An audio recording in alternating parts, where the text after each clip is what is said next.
Hello everyone. ये हम English का प्रैक्टिस सेट सॉल्व कर रहे हैं। पटवारी में आए हुए क्वेश्चन जो हैं, आई होप आपको चीज़ें समझ आ रही होंगी और आपकी ग्रामर पे कमांड बन रही होगी। जो आप मिस्टेक्स करते होंगे आपको समझ आ रहा होगा किस टाइप से चीज़ें करना चाहिए, मेनली एक्टिव पैसिव और नरेशंस में। तो आज का हम सेट स्टार्ट करते हैं। ये है पेपर आपका 18 मार्च का है, सेकंड शिफ्ट का पेपर है। जिन लोगों का होगा, इजी पेपर था और इसमें बस वो कैब थोड़ा सा और इडियम फ्रेजेस अगर आपने लर्न करे हैं तो आपसे बन जाएंगे। Otherwise active passive narration tough नहीं दिया था और सेंटेंस अरेंजमेंट भी टफ नहीं दिया था, लेवल ठीक था कि इजीली कर सकते हैं अगर आपका थोड़ा भी कमांड है तो। बस वो कैब का थोड़ा सा है, अगर वो आपको आता है तो टाइम अच्छा किया होगा लोगों ने इसमें। सो चलिए स्टार्ट करते हैं आज का सेट हम। फर्स्ट क्वेश्चन है, the deterrent value of death penalty has been a subject of intense dash inconclusive debate। देखिए हैज बीन अ सब्जेक्ट दिया हुआ है तो मतलब किस में जा रहा है, ये पैसिव में जा रहा है। तो यहाँ पे डिटरेंट मतलब क्या होता है, कोई चीज रोकना, गलत गलत चीज को रोकना, कुछ गलत होने से, गलत चीज है उसको रोकना होता है deterrent.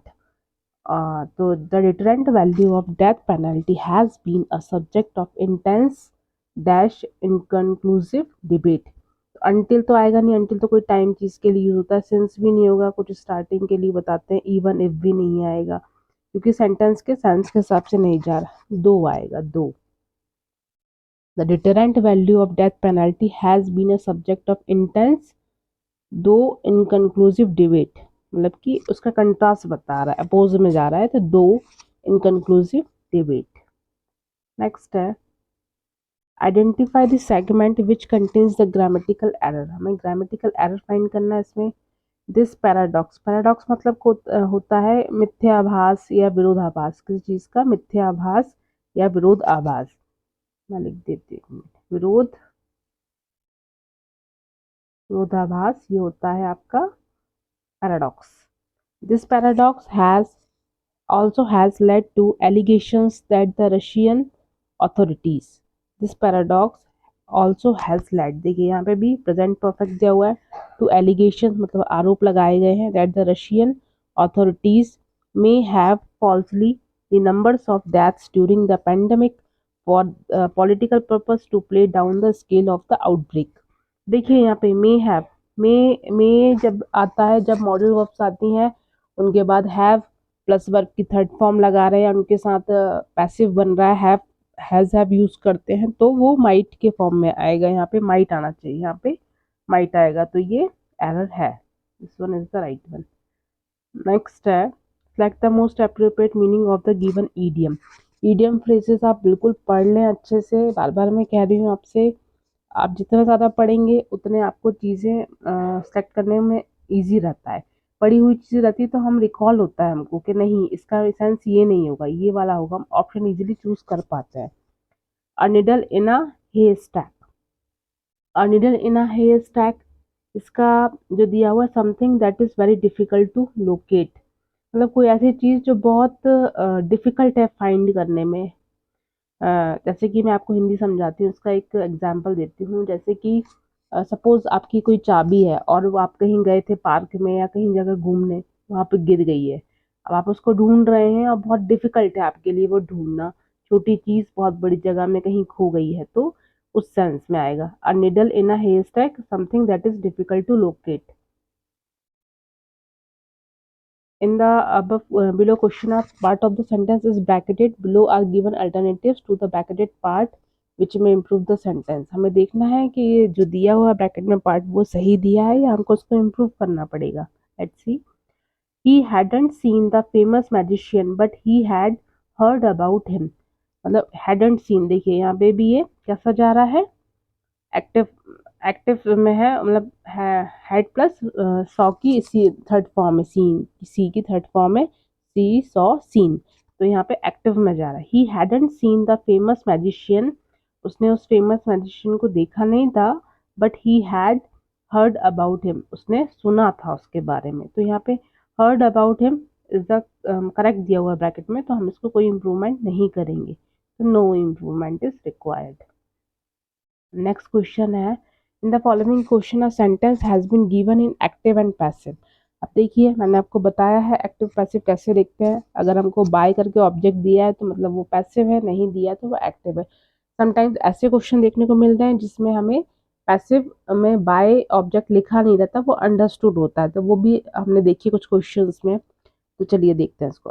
Arvind purchased some costly books for his higher studies. तो अरविंद ने परचेज की कुछ बुक्स उसके हायर स्टडीज के लिए, तो यहाँ पे ये एक्टिव में ही जा रहा है। इसका पैसिव बनेगा कि किसके द्वारा वो बुक परचेज की गई है ना। तो देखिए यहाँ पे पहले वर्ब का फॉर्म देखिए कैसा दिया हुआ है, ये पास्ट में दिया हुआ है। तो हम एक्टिव पैसिव में कभी भी टेंस को चेंज नहीं करते हैं, जिस टेंस में दिया है हमको पैसिव भी सेम उसी टेंस में बनाना है। तो आइए देखते हैं। सम कॉस्टली बुक्स, सम कॉस्टली बुक्स वर, देखिए यहाँ पे कौन सी यूज की गई है, हेल्पिंग वर्ब जो पास्ट की है, वर बुक्स के लिए, were purchased by Arvind for his higher studies. तो this one is the right one. बाकी वाले क्यों नहीं होंगे देख लेते हैं।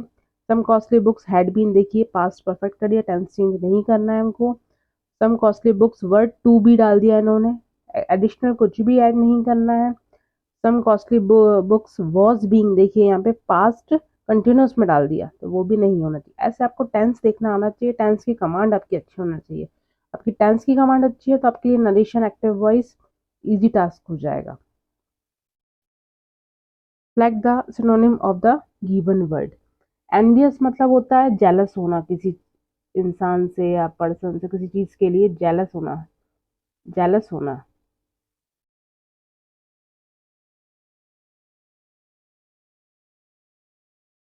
कैसे, जैसे कि सपोज कोई सक्सेसफुल इंसान है, आपका फ्रेंड है या कोई भी है, तो आप भी चाहते हैं कि वो चीज़ जो उसके पास है वो मुझे भी मिल जाए, या उसके पास कोई अच्छी चीज़ है उसने खरीदी है तो आपको लगता है कि मुझे भी मिल जाए, लेकिन वो फीलिंग कैसी है कि थोड़ी जलन वाली भावना है, तो उसको बोलते हैं एनवियस।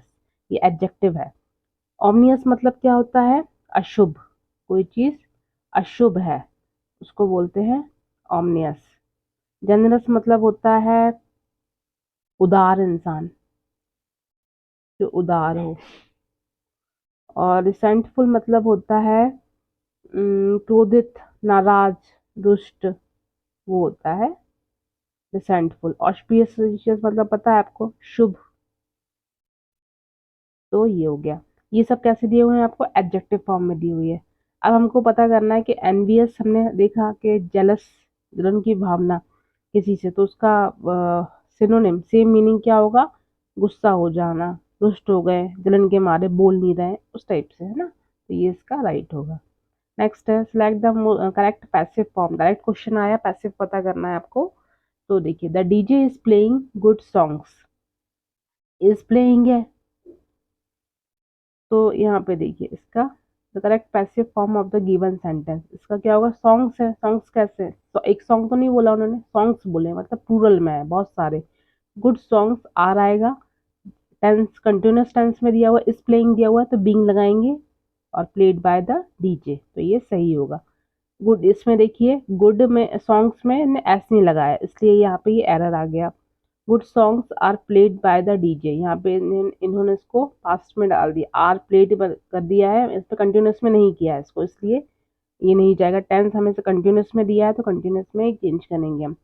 यहाँ पे देखिए good songs are being play, यहाँ पे प्ले को चेंज नहीं किया, वर्ब की थर्ड फॉर्म आती है बीइंग के बाद, तो वो नहीं लगाई, इसलिए ये वाला नहीं होगा। नेक्स्ट क्वेश्चन है, find the most appropriate option for the given blank space which can make the sentence grammatically and contextually correct. Judy has never been very dash but she tries hard. Judy has never been, यहाँ पे देखिए ये भी इसमें है, active में। has never been very dash, कैसी नहीं थी, but she tries very hard, वो कभी भी क्लेवर नहीं थी, वेरी क्लेवर नहीं थी, बट शी ट्राइज हार्ड, उसने अपनी कोशिश बहुत ज़्यादा की। ठीक है। और इसमें डिलाइट का मतलब क्या होता है, डिलाइट का मतलब होता है किसी चीज़ को इंजॉय करना, आप खुश हैं, हैप्पी हैं, इंजॉय है, इंजॉयमेंट की फीलिंग, और खुश हैं, आनंद में है, वो होता है डिलाइटफुली, मतलब कम्प्लीटली, स्पेशली, आपको पता ही है। नेक्स्ट है, अरेंज करना है हमें। The given question below consists of set of labeled sentence. The sentence which properly sequenced form a coherent paragraph. हमको इसका एक मीनिंगफुल पैराग्राफ फॉर्म करना है। पहले ऑप्शन देखिए आप क्या दिया हुआ है, आर क्यू एंड पी दिए हुए हैं, तीनों ही दिए हुए हैं। तो देखते हैं, देखिए ही कुड गेट इट, ही कौन है यहाँ पे हमें पता नहीं है, इसलिए हम पी को नहीं ले सकते। Naturally that was an awful, क्या दैट वाज किस बारे में बात हो रही है नहीं पता हमको, तो फर्स्ट सेंटेंस हमारा क्यों ही होगा। A wolf had been feasting too greedily, feasting, feast मतलब होता है दावत, दावत देना या भोजन की दावत जो होती है वो। A wolf had been feasting too greedily, बहुत लालच से वो दावत का मतलब खाना खा रहा था। And a bone had stuck crosswise in his throat, और उस एक जो हड्डी थी वो उसके गले में जाके फंस गई। उसके बाद क्या आएगा, ही कुड गेट, ही किसके लिए यूज हो रहा है यहाँ पे, वोल्फ के लिए। He could get it neither up और डाउन, ना ही वो उसको ऊपर ले जा रहा था ना ही नीचे अंदर निकल पा रहा था, किसको, हड्डी को। And of course he couldn't not eat a thing, और कुछ खा भी नहीं पा रहा था। Naturally that was an awful state, मतलब बहुत ही उसके लिए ऑफुल स्टेट थी of affairs for greedy wolf, जो कि एक लालची वॉल्फ था। तो ये इसका करेक्ट सीक्वेंस हुआ। फिर से है, arrange the jumble sentence to make a meaningful paragraph, हमको फिर से मीनिंगफुल पैराग्राफ बनाना है। इसमें हमको सी ऑप्शन नहीं दिया, बाकी सब ऑप्शन दिए हुए हैं। तो देखते हैं, सिंस 2014, बी वाले देखते हैं अगर, since 2014 United states has celebrated, okay first वाला देखते हैं, self portraits have a long history in the art world, और डी देखते हैं, what do you do when nobody is around to take your picture, अगर कोई आपके आसपास नहीं है पिक्चर, आपकी पिक्चर क्लिक करने के लिए, यू टेक अ सेल्फी, आप सेल्फी लेते हैं, यहाँ से स्टार्ट किया, ठीक है। Self portraits have a long history in the art world, और सेल्फ पोर्ट्रेट, खुद का पोर्ट्रेट बनवाना, ये आर्ट के दुनिया में बहुत पुरानी हिस्ट्री है। With the rise of smartphone, लेकिन जैसे ही स्मार्टफोन आ गए हैं, selfies captured by cameras rather than paint, अब सेल्फीज कैसे बनती हैं, कैमरा से हम लेते हैं, पेंटिंग नहीं करवाते लोग, पहले आर्ट से लोग आर्टिस्ट से बनवाते थे अपना पोर्ट्रेट, अब कैमरा से वो रिप्लेस हो गया, have become increasingly popular. Since 2014 the United States has celebrated June 21 as National Selfie Day to honor the distinctive style, तो ये करेक्ट सीक्वेंस है। नेक्स्ट है, select the most appropriate meaning of the bracketed idiom in the given sentence, हमें जो idiom दिया है उसका हमें प्रॉपर मीनिंग निकालना है। तो देखते हैं क्या है इसका, since he secured the first rank, उसने क्या फर्स्ट रैंक सिक्योर किया, पाया किसमें, जिसने भी एग्जाम दिया, उसने जो भी किया हो। Sudhir has become swollen headed, तो वो कैसा बन गया, स्वेलन हेड मतलब घमंडी, उसका जो सिर था भारी हो गया, भारी किस सेंस में जा रहा है ये, घमंड के उसमें, एरोगेंट। तो यहाँ पे क्या हो गया, कंसिएटेड, कंसिएटेड मतलब भी वही होता है कि घमंड है उसको, अभिमानी हो गया, अभिमानी हो जाना, उसको बोलते हैं कंसिएटेड। तो this one is the right one, तो इसका ये सही दिया हुआ है, फेमस और ये सब तो नहीं होंगे। नेक्स्ट है, in the following question a sentence has been given in active and passive, देखते हैं पहले किसमें दिया हुआ था, stubborn officer could not accept his seniors proposal, तो यहाँ पे देखिए एक्टिव में दिया हुआ है, कहीं हमें बाय नहीं दिख रहा, और जो स्टबर्न मतलब होता है जिद्दी, जिद्दी ऑफिसर थे, कुड नॉट एक्सेप्ट, उन्होंने एक्सेप्ट नहीं किया क्या, अपने सीनियर का प्रपोजल, जो उनका प्रपोजल था उसको एक्सेप्ट नहीं किया स्टबर्न ऑफिसर ने, तो इसका हम बनाते हैं पैसिव। कुड नॉट दिया है मतलब पास्ट में दिया हुआ है, हिज हिज सीनियर्स प्रपोजल, उसके जो सीनियर का प्रपोजल था, कुड नॉट बी, बी आएगा, बी के बाद हम थर्ड फॉर्म लगाएंगे एक्सेप्ट की, could not be accepted by the stubborn officer, this one is the right। बाकी क्यों नहीं होंगे, his seniors proposal can not कर दिया, उन्होंने कुड का फॉर्म चेंज कर दिया, पास्ट था तो पास्ट ही रहेगा, his seniors proposal could not accepted by the stubborn officer, could not के बाद बी आएगा, यहाँ पे हमें बी, बीइंग और बीन तीन चीज पुट करते हैं, तो यहाँ पे बी आएगा। ये वाला नहीं होगा। हिज सीनियर्स प्रपोजल माइट तो आएगा ही नहीं, जब सेंटेंस में कहीं दिया ही नहीं है तो एक्स्ट्रा चीज हम पुट नहीं करेंगे। नेक्स्ट है, find the most appropriate option for the given blank space which can make the sentence grammatically और contextually correct. They won the war dash it cost them millions of lives. मतलब उन्होंने वो जो लड़ाई थी उसको तो जीत गए। They won the war dash it cost them millions of life, लेकिन उनको उसके लिए क्या चुकाना पड़ा, मिलियंस ऑफ लाइफ्स, मतलब मिलियन लोगों की जिंदगी, उनको जिंदगियों की आहुति उनको देना पड़ी उसमें, उस लड़ाई को जीतने के लिए। ऑल दो, यहाँ पे ऑल दो आएगा, हालांकि के सेंस में, हालांकि उन्हें इतने लोगों की आहुति देना पड़ी, इस सेंस में आएगा। तो देखिए, इंस्पाइट का मतलब होता है बावजूद, इंस्पाइट का मतलब होता है बावजूद, डिस्पाइट का मतलब होता है के बावजूद, इसका मतलब होता है के बावजूद, इसका होता है बावजूद। ये चीज़ आपको पता होंगी ना तो आप एग्जाम में सही पुट कर पाते हैं। मीनिंग ही नहीं पता होंगे तो कैसे कर पाएंगे। इंस्पाइट, इंस्पाइट हो गया, इंस्पाइट ये वाला है ना। और इंस्टीट का मतलब होता है के बजाय, बजाय है ना, कि इंस्टीड ऑफ दिस, इसकी जगह मैं ये लेना पसंद करूंगा के बजाय। ऑल्दो मतलब हालांकि, तो यहाँ पे हालांकि जा रहा है कि जीत तो गए वो, लेकिन उनको हालांकि इतना कुछ उनको बलिदान करना पड़ा। नेक्स्ट है, select the most appropriate synonym of the given word. Synonym मतलब सेम मीनिंग वाला। एक्लेम मतलब होता है किसी की प्रशंसा करना, है ना, उस फॉर्म में आएगा प्रशंसा के सेंस में। और इसका सिनोनिम हमें करना प्रेज, प्रेज मतलब भी होता है किसी की तारीफ करना, उसके लिए अच्छा बोलना, तो ये सही है। क्रिटिसिज्म मतलब होता है किसी की बुराई करना, उसको नीचा दिखाना, उसके लिए गलत चीजें बोलना, वो उसका अपमान करना, ये होता है क्रिटिसाइज। और ब्लेम मतलब भी किसी पे आरोप लगाना, और इसका मतलब भी होता है निंदा करना। सेंसर मतलब होता है निंदा करना। नेक्स्ट है, select the correct active form of the given sentence. Active पता करना है हमें, पैसिव में दिया हुआ है। स्टोन्स वर थ्रोन बाय सम मिसक्रिएंट्स। मिसक्रिएंट्स मतलब क्या होता है, मिसक्रिएंट्स मतलब वो होते हैं कोई ऐसे शरारती लोग या कोई ऐसे लोग जो इलीगल एक्टिविटी कर रहे हैं, क्रिमिनल एक्टिविटी कर रहे हैं, वो होते हैं जो जिससे दूसरों लोगों को परेशानी हो। क्रिमिनल या इलीगल एक्टिविटी करने वाले वो शरारती लोग, उसको बोलते हैं मिसक्रिएंट्स। ओके, तो देखिए ये पैसिव में दिया हुआ है, हमें इसका एक्टिव बनाना है। तो देखिए यहाँ पे वर्ड दिया है, मतलब पास्ट में बनेगा। सम मिसक्रिएंट्स थ्रो, थ्रो यहाँ पे थर्ड फॉर्म यूज करी तो हम यहाँ पे सेकंड फॉर्म यूज करेंगे क्योंकि पास्ट में जाएगा। तो थ्रो स्टोन्स, इस टाइप, सॉरी ये वाला है थ्रू स्टोन्स, है ना। थ्रो, थ्रो, थ्रू, थ्रोन होता है। थ्रो फर्स्ट फॉर्म हो गया, थ्रू और थ्रोन।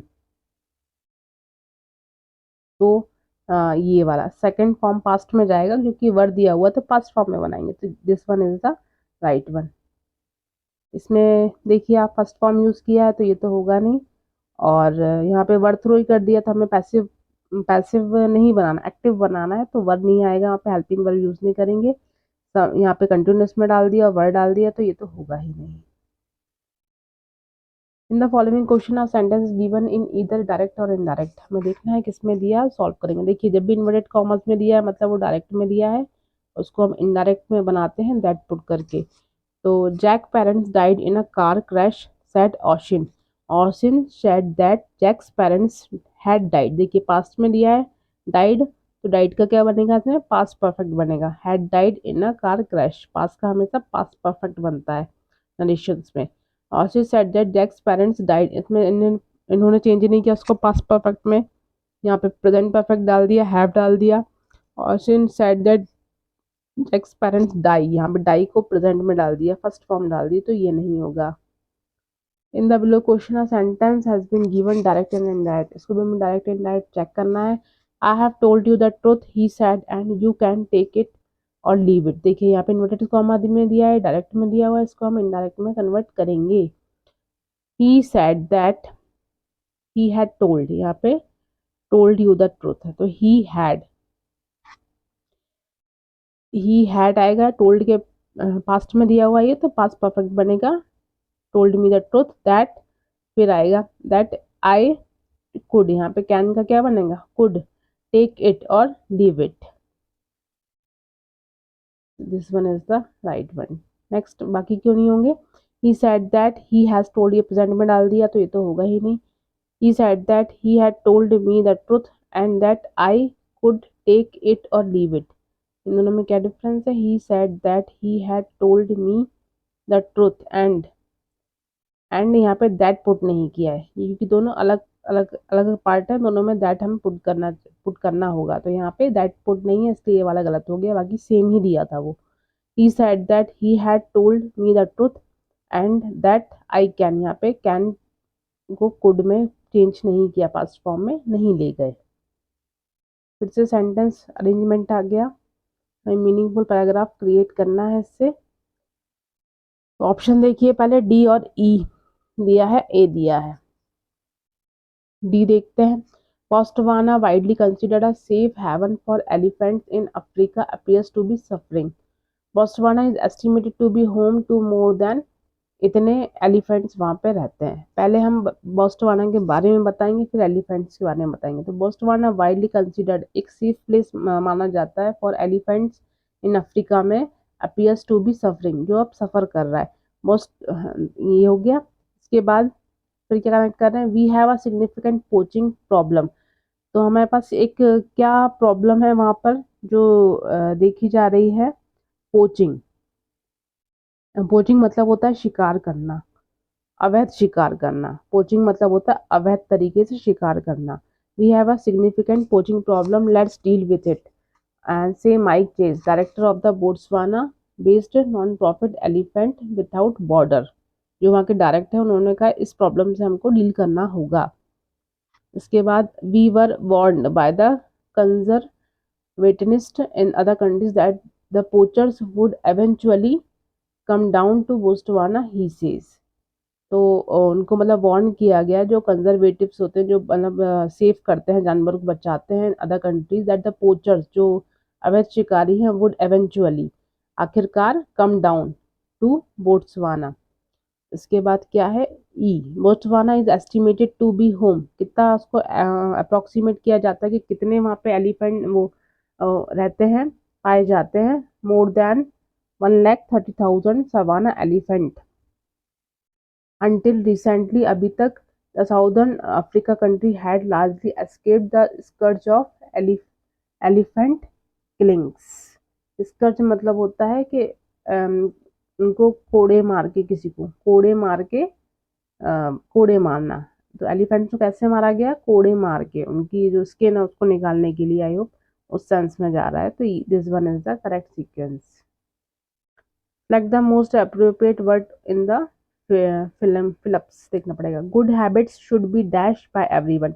देखिए शुड बी लिखा हुआ है, बी के बाद हमेशा है तो थर्ड वर्ब की थर्ड फॉर्म आएगी, तो क्या होगा यहाँ पे, एम्ब्रेस्ड आएगा।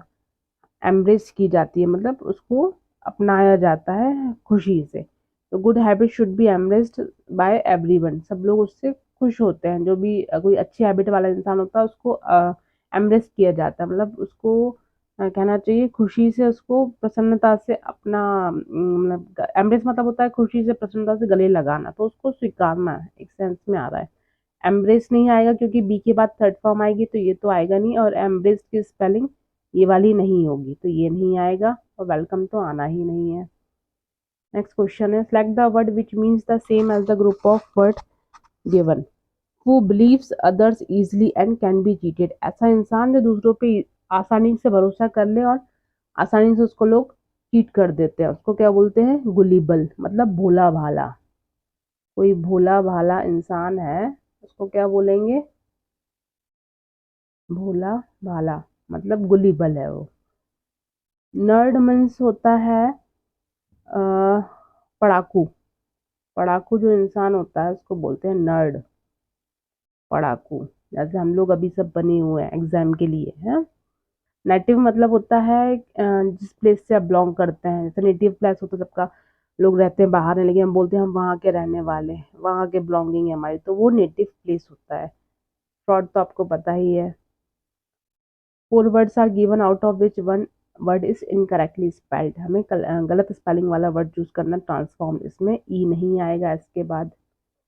Select the correctly spelled word, सही स्पेलिंग वाला वर्ड हमें चूज करना है, तो maintenance is the right spelling. Next है select the most appropriate option to substitute the bracket segment in the given sentence.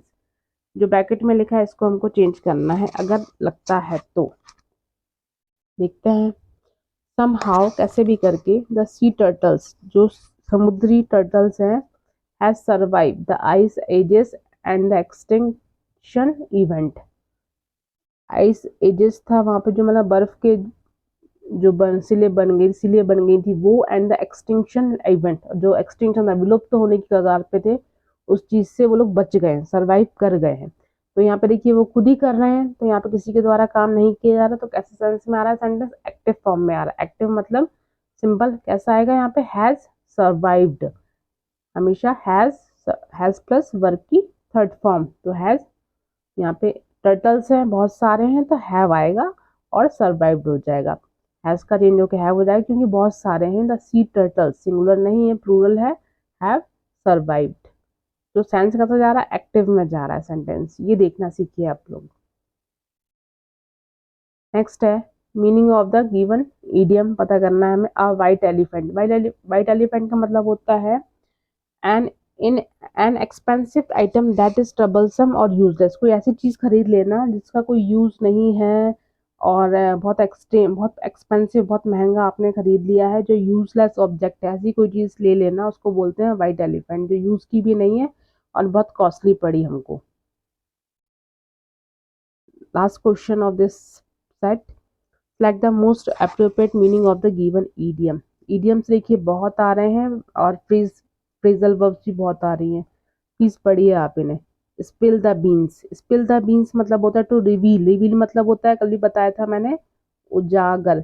जो वर्ड रिपीट होते हैं पेपर में वो हमें आने चाहिए अगर हम पढ़ चुके हैं एक बार तो रिवील मतलब होता है उजागर करना, किसको? सीक्रेट इंफॉर्मेशन को, अनइंटेंशनली मतलब जान करके नहीं, अनजाने में बात करते करते किसी का कुछ सीक्रेट है, आपसे आपके मुंह से निकल गई वो बात जो नहीं बतानी चाहिए थी, उसको बोलते हैं स्पिल द बीन्स। तो ये थे आज के हमारे क्वेश्चन जो हमने कवर अप किए इंग्लिश के। आपकी कोई डाउट हो इसमें तो आप प्लीज़ कमेंट सेक्शन में डालें, और आप चाहते हैं अगर कोई पर्टिकुलर टॉपिक मैं कवर अप करूं एग्ज़ाम के लिए आपके इंग्लिश में, तो उसके लिए भी आप कमेंट करें। आई होप आपको चीज़ें समझ आ रही होंगी इंग्लिश की, और आपका कमांड और कॉन्सेप्ट दोनों चीज़ क्लियर हो रहा होगा, और कमांड आपका अच्छा बन रहा होगा ग्रामर पे, और वो कैप पे। मैं कोशिश पूरी कर रही हूँ, अपना बेस्ट समझाने का तरीका जो भी जो मेरे पे बनता है वो मैं आपको देने की कोशिश कर रही हूँ। और आप प्लीज़ चैनल को सब्सक्राइब करें, लाइक करें, शेयर करें, ताकि और लोगों को हेल्प मिले। Thank you for watching.